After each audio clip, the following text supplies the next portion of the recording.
What's your favorite part of the Bible? If you answered the talking donkey or all the dragons that are flying around, then we've got the list for you. These are the craziest creatures described in the Bible.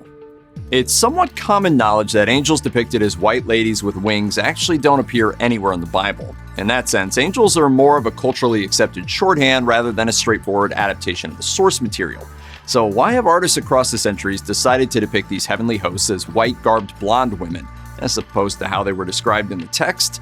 It's probably because biblical angels would have been harder to draw on church ceilings, and because they're also kind of frightening. The horror. The horror. Consider the Ophanim, first described in Ezekiel chapter 1, verse 15. In Jewish tradition, there are 10 orders of angels, and the Ophanim are considered some of the holiest. There's a lot that you can get into about them, and parts of the description sound a bit like a fever dream. For now, suffice it to say that Ophanim are essentially flaming gyroscopes covered in eyes guarding God's seat of power. The Behemoth is one of a handful of creatures in the Bible that historians have been arguing about for quite a while. Scholars can't agree on much in this case, but they do know two things for sure. The Behemoth was big and he had a belly button. The book of Job describes the Behemoth as a giant reed-dwelling creature that's too powerful for anyone except God to control. Depending on the interpretation, it could drink an entire river, and its strength was significant enough to merit mentioning 4 times in a single paragraph. Besides big and strong, the closest thing we get to a descriptor is a line about how his force is in the navel of his belly. So whatever Job was describing, it probably wasn't a dinosaur, considering that animals that hatch from eggs are usually short on navels. So, what could the Behemoth have been? Most modern literal interpretations point to either a hippo or an elephant, but there's also some debate as to whether it was just a metaphor for the power of God. The second creature described in the Behemoth passage of Job is the Leviathan. Where the Behemoth leaves quite a bit of wiggle room for visual interpretation, the Leviathan is bizarrely fleshed out. Simply put, Job goes into staggering detail describing all of the wildly upsetting aspects of this creature's body. Whereas the Behemoth is considered the beast of the land, the Leviathan calls the water his domain. It has double thick armor plate running down its back and muscular folds all over its body. It breathes fire. Its skin is impenetrable, tough as stone. It is, in modern parlance, hardcore rock and roll. Its name is synonymous with the unknowable and terrifying sea creatures that old sailors used to tell stories about. Cartographers mark their maps with warnings of such dangers, such as the old chestnut, there be monsters here. As with the Behemoth, the Leviathan has been the subject of plenty of debate over the years. But unlike the Behemoth, the language used to describe Leviathan doesn't leave a lot of room for poetic license. While people have theorized that it may have been a crocodile or a particularly crabby whale, it's a little difficult to square that with the description of a fire-breathing rock monster. Fire! Fire! Fire! Fire! If the books of the Bible were kids in an 8th grade class photo, the book of Revelation would be the one with too many safety pins in a sweatshirt and an X-Acto knife that it stole from art class.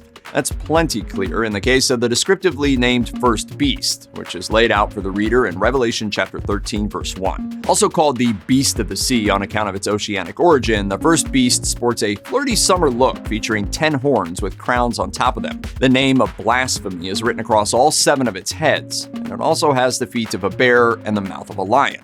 Furthermore, it's described as taking a lethal beating to one of its heads before miraculously healing itself, which made it quite the piece of fascination, as after that, quote, all the world wondered at the beast. The first beast pops up again a few pages later in Revelation chapter 17 when an angel pops its head in to explain that the creature was a metaphor for mountains, and also a metaphor for kings. Understandably, the book of Revelation has a reputation for being filled with metaphors. It's a metaphor, see? Next on our tour of mythological biblical creatures is the dragon. The King James Version of the Bible contains 34 different mentions of these beasts. Some are just allusions lending themselves to colorful hyperbole, like when Deuteronomy notes that wine is the poison of dragons, or this poetic verse from Micah. Therefore I will wail and howl. I will go stripped and naked. I will make a wailing like the dragons and mourning as the owls. And then there's the prophet Isaiah, who comes riding in with some literal monsters. According to chapter 13 of Isaiah, after Babylon falls, its palaces will be infested by dragons, as well as doleful creatures, owls, and satyrs. Dragons appear again in chapter 34, where they take up residence in another city that's smashed by the wrath of the Almighty. Things get even more intense in the book of Revelation, where Satan takes the form of a great red dragon, fighting angels in a heavenly battle royale. In a stunning upset, one particular angel banishes the creature to the bottomless pit for 1,000 years. It's worth noting that the many uses of the word dragon in the King James Bible, 17 of them, are derived from the Hebrew word tannin, which is alternately translated as whale in Genesis chapter 1 verse 21 and sea monsters in Lamentations chapter 4 verse 3. So, in that sense, the word is a bit of a catch-all for a large and intimidating animal. Maps used to say there'd be dragons here. Now they don't. Yes, there are indeed unicorns mentioned in the Bible. Although, as is the case with several of these animals, it kind of depends on which version of the Bible you read. When it comes to translation, the Bible is funny. A lot of it has been interpreted and reinterpreted hundreds of times in just about every language, even Klingon. Different societal situations at different points in time have yielded wildly diverse understandings of what the original text meant, with some words having more than one meaning and others having no direct translation at all. Sometimes translators just fill in the blanks however they can.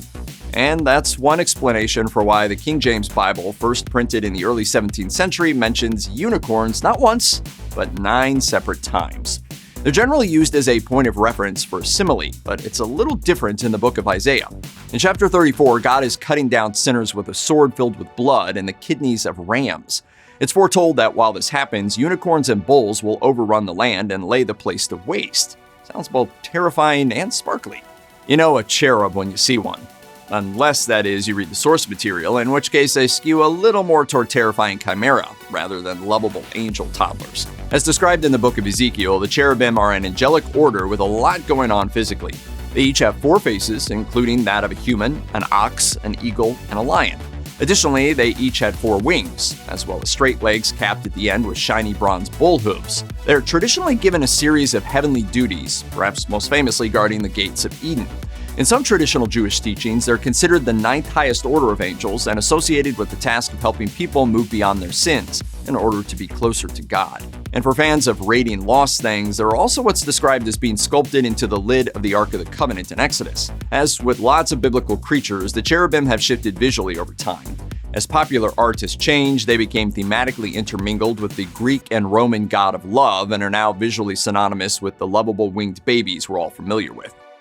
In Genesis, shortly after Adam and Eve were banished from the Garden of Eden, people started getting on with the business of making more people.